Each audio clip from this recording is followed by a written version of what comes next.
Welcome back, everybody. Another thing we will now take a look at is deploying user ID, where I'm going to show you the deployment scenario for this. The feature, we will go over configuration steps one by one to see what type of config we need to do on the device, and then at the end we will also test our configuration. So this is basically an example of how you could use user ID in a network. Okay, so at a very high level, the configuration steps that we need to think about, this is going to be first and foremost integration with the LDAP server. In our case, it's going to be Active Directory, which we will use as the source of authentication information.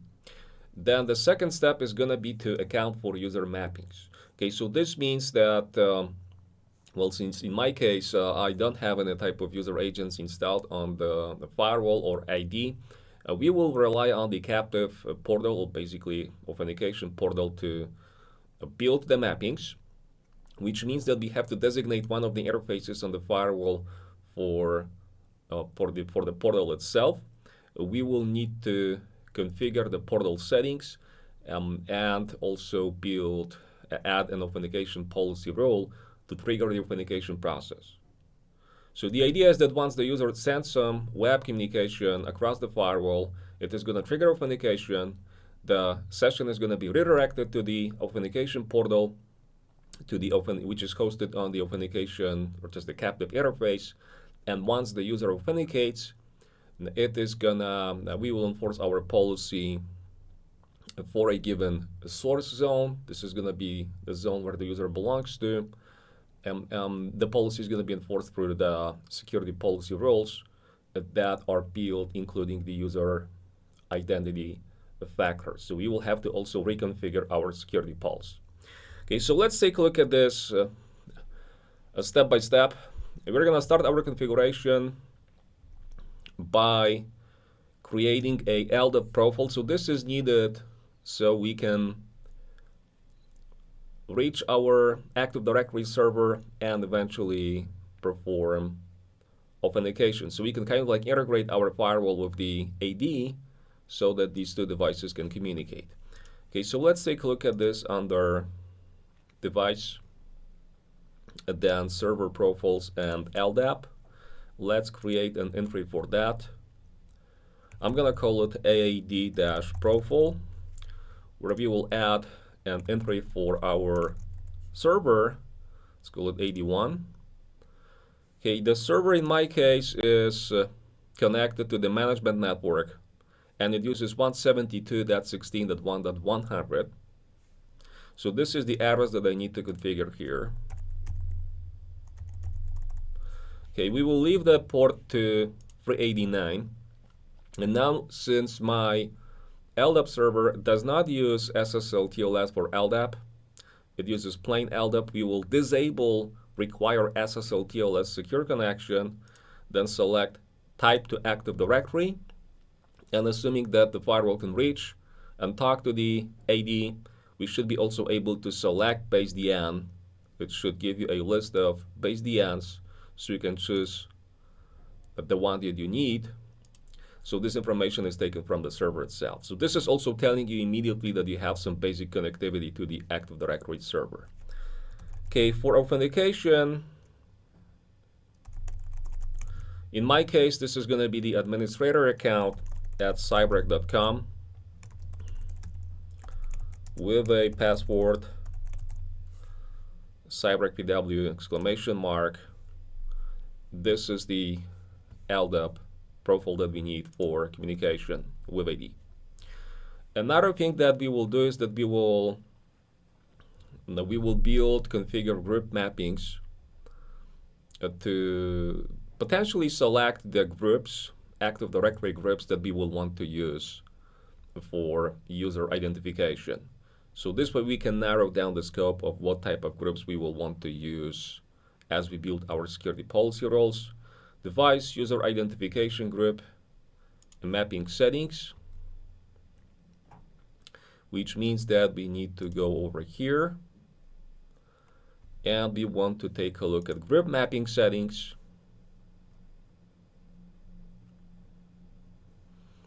We want to add an entry here. I'm going to call it base GMs, like base group mapping settings. Okay, just select the server profile we just created. So this is my AD profile. Make sure that it is enabled. And then under group include list, select the groups that you want to use for authentication. So this is another way how you can test connectivity to the Active Directory, assuming that you can scroll, you can access the content of the AD server. It means that the firewall is able to talk to the to Active Directory. Okay, I will basically select two groups here, IT and finance. You could also use a filter to find these without having to know the exact structure of the AD. So IT and finance is what I want to use for user ID in my case.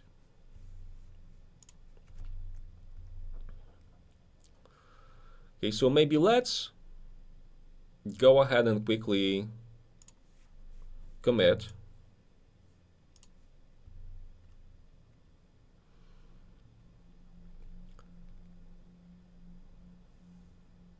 So we can double check if the groups are mapped to the users. This is going to be the final check for Active Directory connectivity, and we will use the show user group name or show user group list command for that purpose. So I'm going to go to the command line.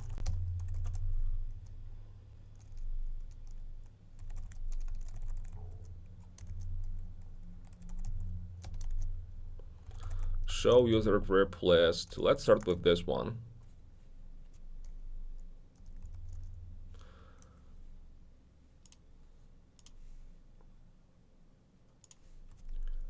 Okay, so it is showing me that it is aware of the finance and the IT groups. And then when we say show user group name, question mark, it also gives you the regular structure, naming structure for this. I'm going to say, tell me a little bit more about the finance group.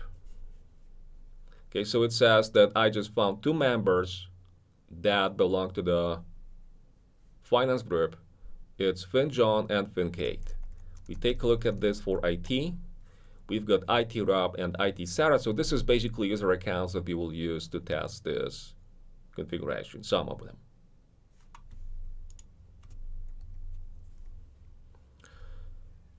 Okay, another thing we will want to configure is going to be captive interface profile. The only thing we want to do here is going to be to enable response pages and user ID. We will have to go to the network tab, then down to network profiles interface management, and we will create a profile, UID profile, I'm going to call it like that, where I'm going to enable response pages and user ID. We don't have to enable syslog listener because I will not use syslog to get the mappings. At minimum, it's going to be response pages and user ID. Okay, and now the profile is going to get assigned to the interface that is connected to our users. So in my case, we've got the inside zone associated with interface ETH1/1, which is where our user PC belongs to. So user PC is what I will use to test this configuration. We are still with the setup that I used in the previous sessions. So this means that I will want to attach my profile over here.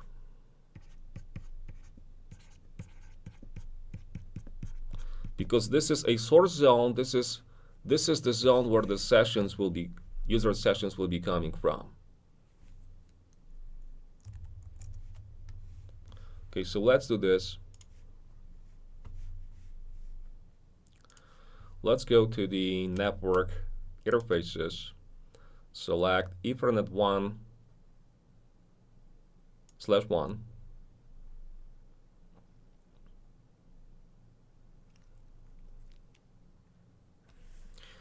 and we will go to advanced and then change the management profile to UID profile.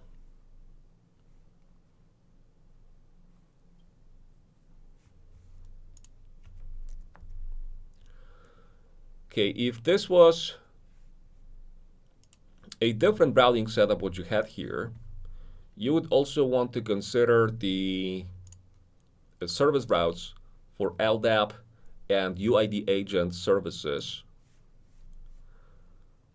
to make sure that the firewall is using the right interface to reach the Active Directory server.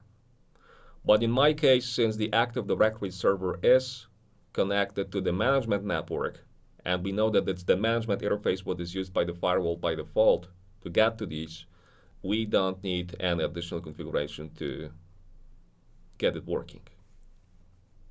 So I don't need service routes in my case because I'm using management interface to reach the AD.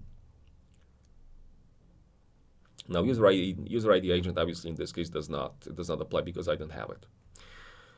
Okay, another thing that we will need to do is going to be to create a digital certificate or enroll for a certificate or generate a self-signed certificate. This is what is going to be needed for the authentication portal to protect the SSL TLS session. Okay, so what do we need to do to get a certificate here? We want to go to Device, Certificate Management, and then Certificates, where we will click on the Generate button at the bottom here. We will give this certificate a name, User ID Cert. It's going to be a local certificate. And the common name is something you should set to the FQDN of the interface that is going to be bound to the authentication portal. Or if your DNS is not configured properly or you're missing some entries, you can basically point to the address of the authentication portal, which in my case is going to be the inside interface. The inside interface is where we applied the user ID profile, and this is also where I'm going to run the captive portal. Okay, so this means that I will point to 10.1.1.10, the inside address, IP address of the firewall.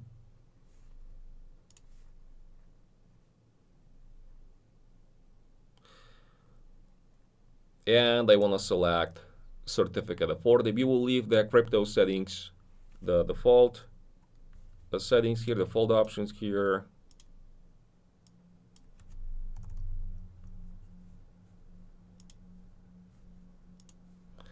And I will say generate. Okay, so we now have the certificate. The last thing here is going to be to bind it associated with a SSL TLS service profile. The only reason we are doing this is that the SSL TLS service profile is going to be used later in the configuration to point to the certificate. You cannot just point to the certificate directly. So we want to go to Device Certificate Management, Certificate Profile, excuse me, not Certificate Profile, SSL TLS Service Profile.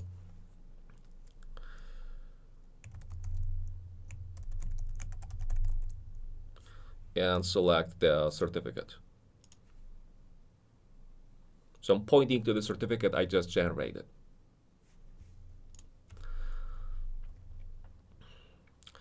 Okay, another thing we will want to configure is going to be a profile for authentication. So this is something that we will associate with the portal, and I believe also in the authentication policy by referring to the web form. So device and authentication profile.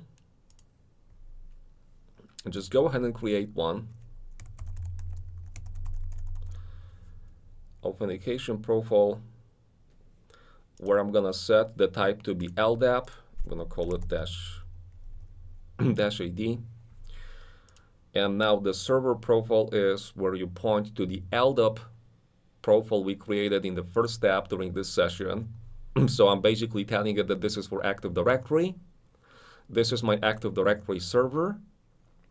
And the domain I will use is going to be Cybrec. Okay, so the domain here is something that is going to be prepended to the username provided during authentication, so we don't have to specify the domain name and followed by the user when we authenticate to the portal. It's going to be sufficient to just specify the username, like Sarah or maybe Rob, and Cybrec is going to be prepended automatically. So basically, so when the firewall gets the prepended domain and username, it matches what we see here in the authentication database on the Active Directory server. So it's all about the syntax, maintaining the syntax, so that when it comes to the authentication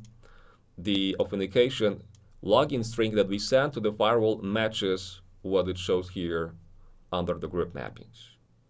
So the username is going to be set to Cybrec basically to prepend it to the username provided during authentication. Okay, and then under advanced, we will also specify that this authentication profile can be used to authenticate any user regardless of its group. So we've got the type, user domain, server profile, and allow list.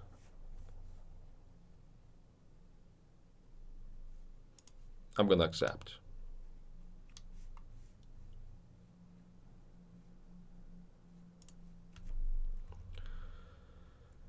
Okay, it's a good moment to test authentication to see if we will be able to do the authentication in the right way when it comes to using the portal itself, which means that we will go to the command line. Before we go to the command line, I will want to commit this configuration. Okay, and the command that we will use to test is going to be test authentication, where you want to, first and foremost, you want to point to the authentication profile we just created. Then we want to specify the user that we will authenticate. Let's say IT Sarah. And then at the end, I will say password, but I will not provide a password here. I will just hit the enter key so I can put a password here. Okay, so if we take a look at this output here,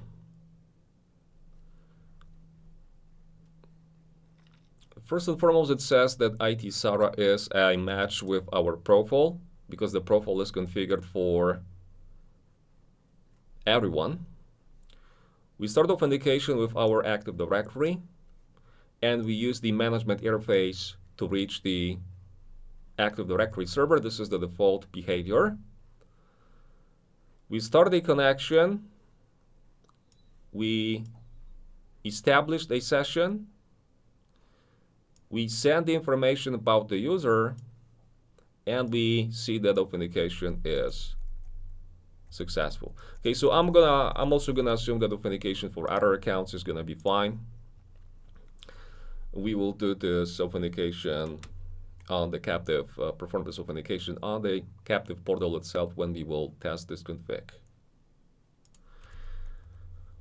Okay, so now it's a time to start configuring the authentication portal, which is where we will bind the different profiles we just created and select the authentication mode and also specify the address for the portal itself. Okay, so once again, the interface that I will want to use to host the authentication portal is gonna be inside of my firewall. So it's the interface that is closest to my users. we should be able to intercept the connections coming from our clients on this inside interface and perform authentication. Okay, so we will want to go to device user of identification and configure the portal settings. Device user identification, and just change the tab from group mapping settings to authentication portal settings. Okay, so just click on the tools icon to edit the settings, make sure it is enabled, possibly tune the timeouts, select the SSL, the TLS service profile, so this is my certificate, select authentication profile, which is pointing to the LDAP server and prepainting the Cybrec domain, a switch, change the mode to redirect to specify the actual address of the interface that I want to use to host the portal, which is the inside of the firewall, 10.1.1.10. A certificate profile is not needed, just OK, and we should be good to go. Okay, next step is going to be to enable a user ID for the entire zone. So this is talking about the zone that is connected to the users. So we will go to network zones, choose inside, and under user identification ACL over here, just click the enable user identification option and move on.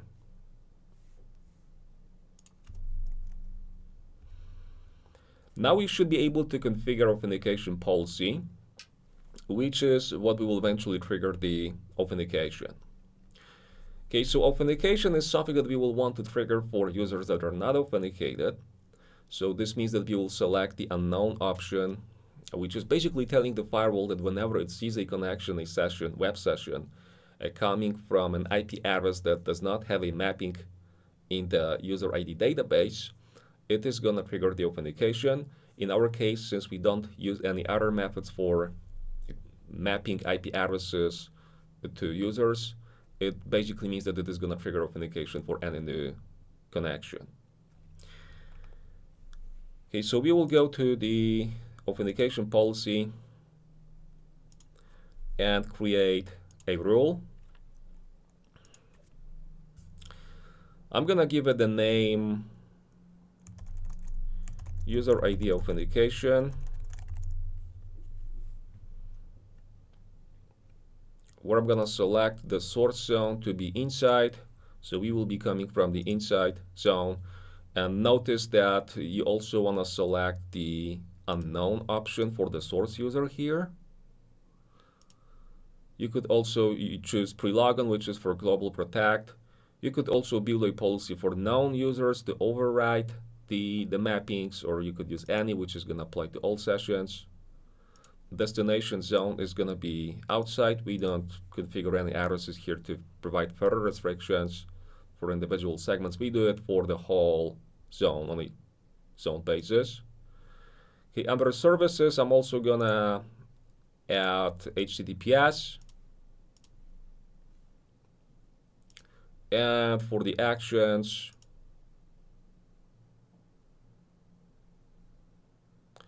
we will select the default web form. Okay, the default web form should rely on the Active Directory profile we configured for the portal. So, but just in case if you wanted to customize this action here, you could go to Objects and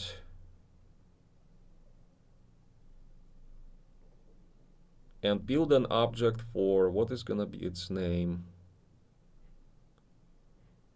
the authentication object. So I'm pointing to the default web form, but I could also create my own where I would be able to select the authentication profile. Let's give it a shot with the default web form.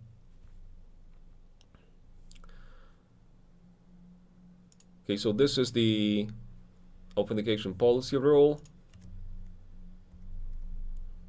And then the last step is going to be to reconfigure our policy to enable user ID, security policy rules. Okay, the monitor tab is what we will use for verification and troubleshooting, plus show user IP user mapping on the command line. So let's finish this configuration. I'm gonna go to the security policy. So we will add this configuration on top of what we have done previously. We will use modify two rules, user terminal access and general web traffic out. And the logic is that we will allow to use we will allow a terminal access for IT users versus web communication is going to be allowed for both groups, finance and IT. So I'm going to click on the rule name to modify it. We're under the source. I'm going to add a user, the whole group. This is my terminal access rule, so I'm going to select Cybrec IT. And for general web out, we will add two groups.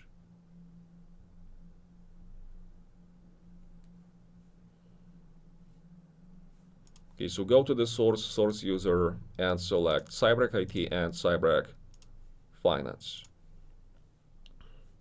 Okay, so let's go ahead and push this, install this configuration on the firewall. And in the meantime, I'm gonna open up a connection to the user PC so we can start testing it.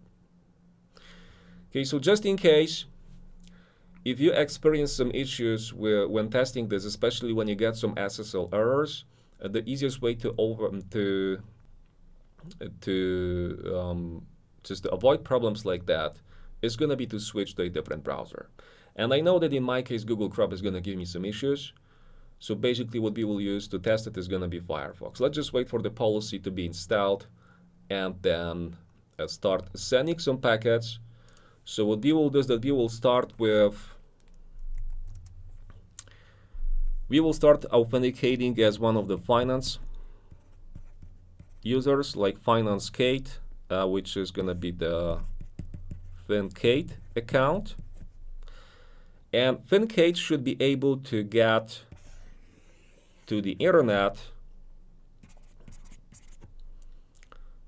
to access any web pages, but SSH or telnet access should be blocked. Versus the IT Sarah, this user should be able to get to the internet plus to router 2 with SSH, telnet, just based on how we configured our policy rules. Okay, so this is the results that we expect to see here. Okay, the policy was installed, so we will go to the user PC and I'm going to open up Firefox. So basically we can start generating some packets. It could also detect that the network here is going to require authentication. So you could either specify a URL here or just click on the open network login page. So basically before let's just open up the login page here. Okay, so click on advanced, accept the certificate, and now we could eventually redirect it to the authentication portal. So this is 10111, where I can specify my credentials. So FinKate is my user, Cybrec PW exclamation is my password. It closed the window, and let's give it a shot with CNN.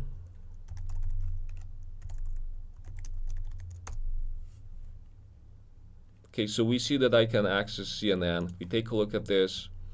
under the under the monitor tab, we take a look at the traffic logs.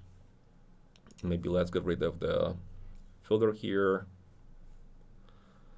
We see that the source user is now shown as Cybrec /authenticate.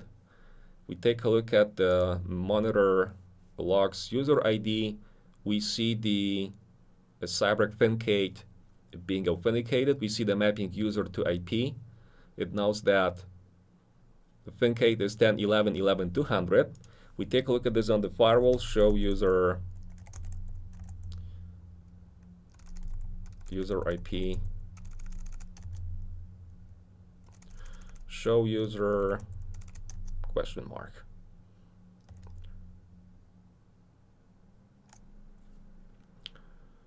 Show user IP dash user dash mapping and say all. We see that 10.11.11.200 is authenticate at Cybrec. Okay, the log messages that you see here, it's the other log messages is basically from the previous tests that I made before recording here. Okay, so if we take a look at the traffic here, we should see at some point that it allows web access. So maybe let's build a folder with a source for the user and for the action.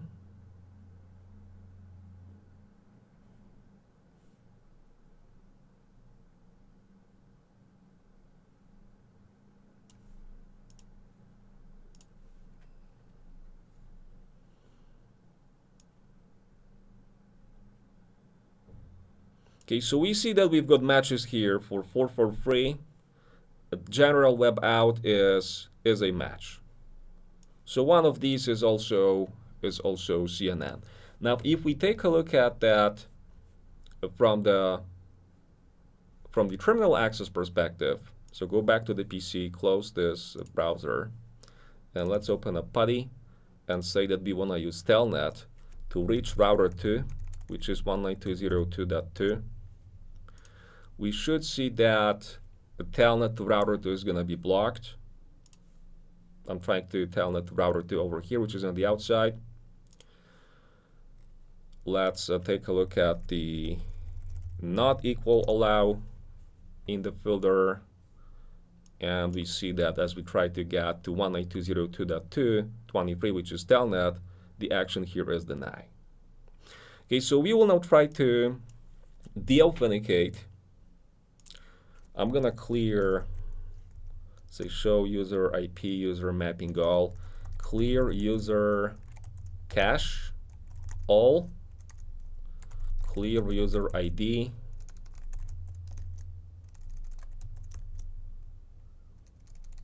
or UID dash cache, all, and also UID map cache, all, and delete user group cache.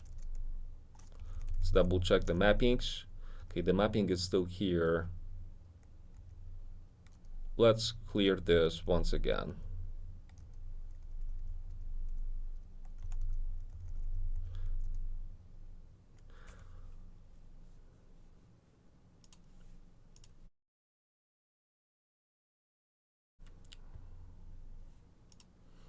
So we will now authenticate once again.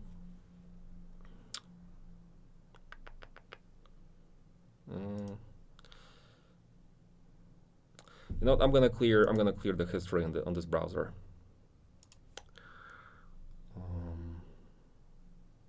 History, clear everything. Because it is probably, it could have saved some of these and it is now sending them immediately, which is forcing authentication based on the old user account I configured. So again, I want to delete all of the stuff here. Delete user group cache, delete user group not delete, clear user cache. Well, normally you will not have problems like that because you will probably use just one station for one user. But I'm trying to use a single device to authenticate 2 different people, so it's giving me some problems now. Clear user cache MP and clear user policy cache all, and then show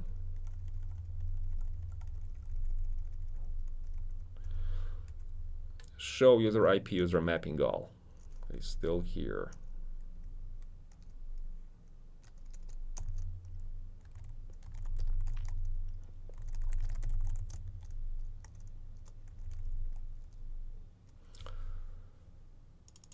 Okay, one more attempt.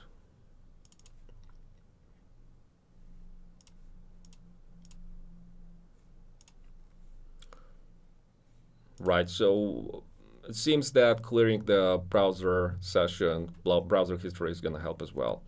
So we will now authenticate as IT Sarah to see what is going to be the difference in the access. Okay, so first and foremost, I want to get to cnn.com, which is also something that I am able to reach. Just to make sure before we test telnet, let's double check the authentication logs. So we are now authenticated as IT Sarah. We should also see this under user ID. So the new mapping is that IT Sarah is 10.11.11.200. We should be able to confirm this. We are now listed as IT Sarah for the address of this PC. And we will now open a PuTTY and try to telnet to router 2 once again. Since we are authenticated as a part of the IT group, the user that belongs to the IT group, we should see that we have connectivity, which we do. And I should be also able to confirm this in the logs.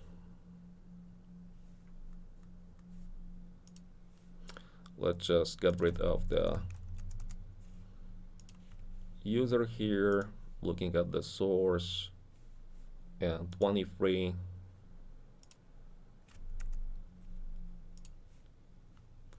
Okay, so it says IT Sarah 10.11.11.200 is allowed for telnet to the outside destination, which is exactly what we wanted here.